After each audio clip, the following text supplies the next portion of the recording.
Hay que fortalecer mucho de verdad la cabecita, soñar, pero soñar despierto. Y efectivamente todo es posible, todo es probable si tenemos una mentalidad positiva y recorremos el camino que debemos recorrer. En Líderes por Colombia, Ovidio Claros, ¿a qué te dedicas? Bueno, trabajamos por los empresarios, trabajamos porque los emprendedores empiecen a caminar sus sueños con nosotros y efectivamente lleguen a un final feliz. ¿Qué tan importante es ese tejido empresarial para el desarrollo de Colombia? Súper importante. Si tú miras, los registros que hay son el 90 y más por ciento, 93% es la economía popular. Sobre la base, pequeñas empresas. Claro, son las pequeñas. A ellos hay que ayudarles mucho, porque las grandes plataformas, los grandes empresarios, pues lo tienen todo y tienen sobre todo la parte financiera, que es la que les permite que hagan lo que ellos tienen pensado, soñado y realizado. Y cuéntame, ¿cómo llegaste? ¿Cómo fue esa historia para esta gran responsabilidad que estás asumiendo de apoyar todo ese tejido y ese desarrollo empresarial? Bueno, es una historia larga, Sandra. Mis abuelos terminan en el sur y terminamos en la ciudad de Cali. Mi madre es una familia liberal, mi padre es una familia conservadora. Logran unirse, entonces yo empiezo con el Frente Nacional en mi casa y en lo político nosotros ya éramos otra expresión completamente diferente. Les encantaba a ellos eso, pero nosotros no estábamos en ese juego y ya éramos otra cosa en Cali.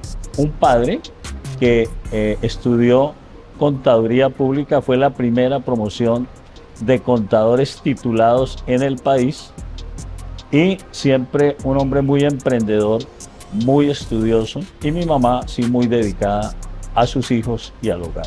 ¿Y qué lecciones recuerda que le hayan dejado esa marca para todo su recorrido desde la familia en Cali? Yo creo que fue muy constructivo, Sandra. Uno, el entender que efectivamente el tema político hay que dejarlo decantado, hay que entenderlo perfectamente en el grado que corresponde y que no hay que generar ni cazar peleas por trapos, por banderas, por ideologías, sino entender la vida como hay que entenderla y cómo efectivamente podemos ser grandes en la medida en que nosotros por dentro estemos limpios y podamos transmitir eso al resto de la gente y lo demás es irrelevante. Yo creo que eso lo aprendí desde mi casa.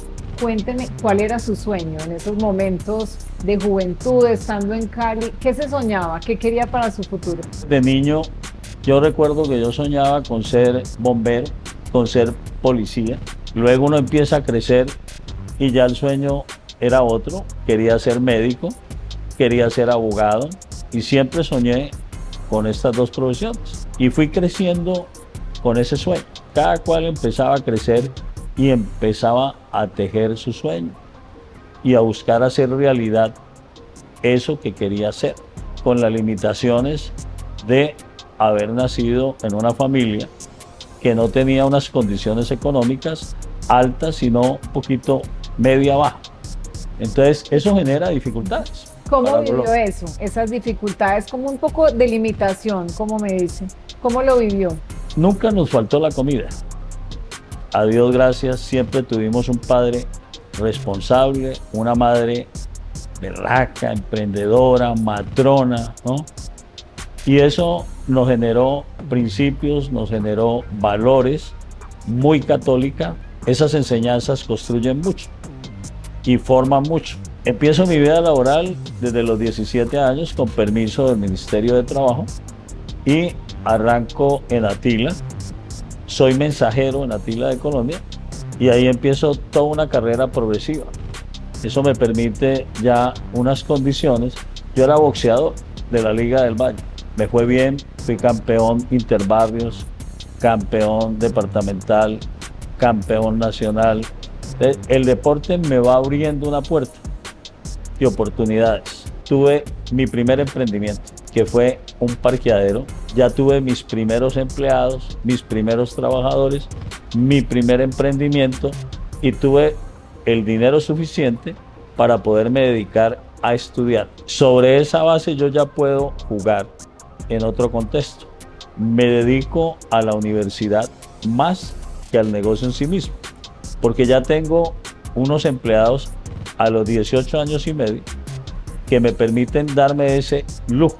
Con base en eso, empiezo yo a estudiar en la Universidad Libre de Cali y empiezo toda mi tarea de transformación a través de la educación. Hoy soy un convencido que si hubiera continuado en la línea de los negocios, pero si no hubiera tenido ese fortalecimiento intelectual a través de la educación, no sería y no podría mostrar la hoja de vida que he tenido. He estado en las 3 ramas del poder público y he estado en la cima de las 3 ramas del poder público. Y ahora pues estoy trabajando con los emprendedores, con los comerciantes. Indudablemente el gran consejo que le puede dar uno a las personas es: edúquense, porque la verdadera transformación se da es a través de la educación. El deporte, importante. El deporte abre puertas. El deporte forma.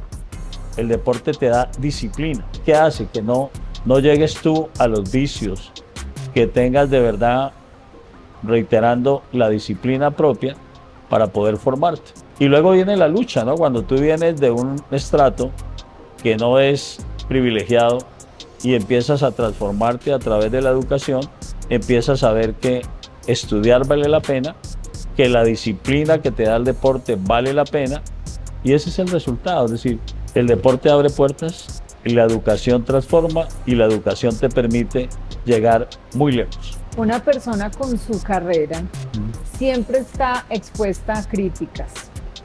¿Cómo maneja la crítica y cómo logra que eso no lo desanime? El poder genera odios, amores, y genera ataques. Y es muy difícil esa primera etapa de entendimiento del por qué me está pasando esto, si yo soy un hombre bueno, que es lo primero que uno... Si yo lo único que he hecho es servir, y entonces ¿por qué dicen esto de mí? ¿Por qué me atacan en mi vida familiar? Después uno empieza a entenderlo. Y cuando comprende que es que el mundo del poder genera todo esto, y efectivamente no puedes ser inferior a esos retos, y que tienes que trabajar con dureza, y tienes que poner la cara. Y si no tienes cobardía y no tienes nada que deber o nada que temer, ahí te quedas. Y ahí empiezas a liderar con mayor dureza y con mayor convicción. Yo quisiera un mensaje suyo a muchas personas que tal vez hoy se consideran que no tienen unas condiciones tan favorables, pero sí tienen aspiraciones, quieren aportar por el país. ¿Usted qué les diría? ¿Cuál es el mejor consejo? La tenacidad es fundamental, el creer en uno mismo. El camino del éxito no es un camino de rosas. Para lograr el éxito hay que encontrarse con esas pullitas que duelen, con esas cositas que molestan, pero hay que aprender a sacárselas, ¿no?